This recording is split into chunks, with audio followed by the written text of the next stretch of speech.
I'm gonna be showing you guys how to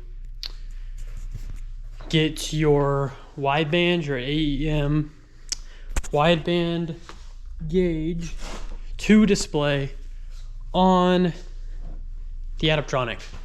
I think this works for all their modular ECUs, not sure on the PNP ones, but mine is a modular M2000.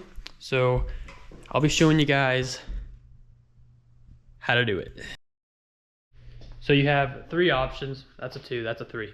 Three options. You can do CAN input, serial, or analog. Serial seems to be the easiest and probably the cheapest option. And you can talk about speed and all this thing. You can talk to that with yourselves and not with me, because whatever. Anyways, CAN can be probably the most expensive, just because CAN wires are expensive, CAN cables are expensive. You can make this, make that, whatever. CAN to me is still kind of foreign language. Someone understand it. Serial is very easy, so I'm going to show you how to do it the serial way. Analog, it's all pretty easy. So you have to order. This is a serial input that plugs into the adaptronic, right?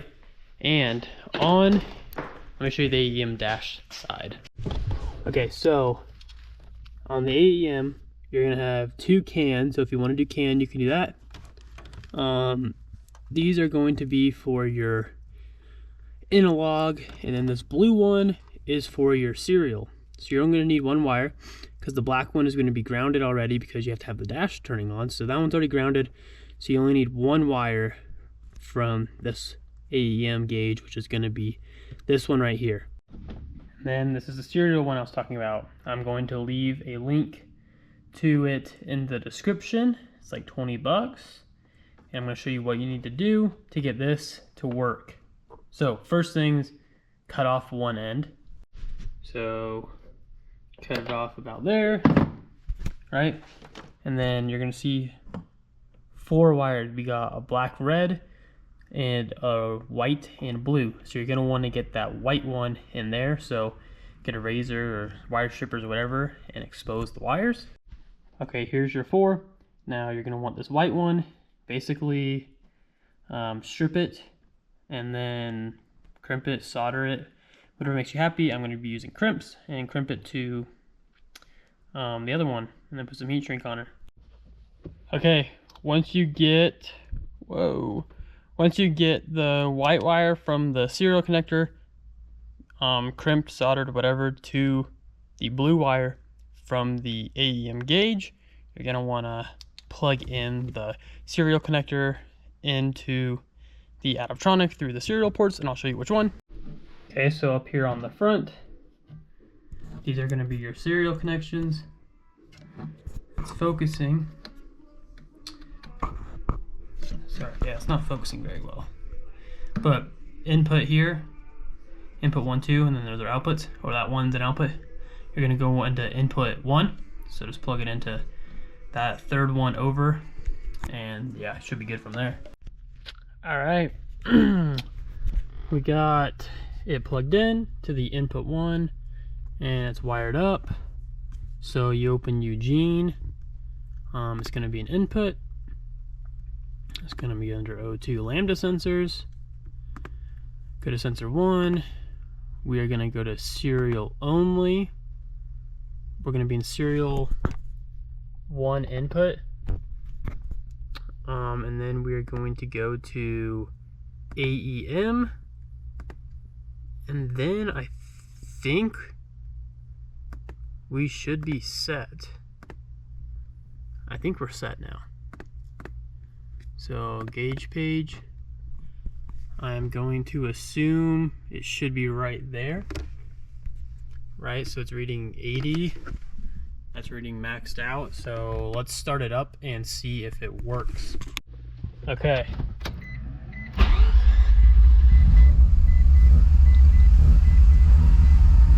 So it's reading 99.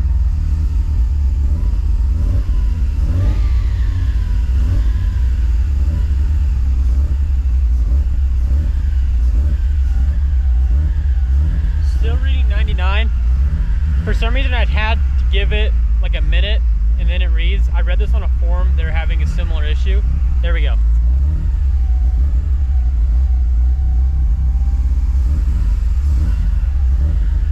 So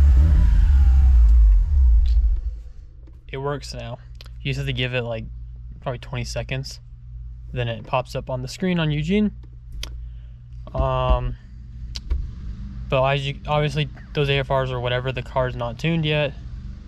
So yeah, speaking of the car not being tuned, I have an issue that I'm reaching out to you guys to help.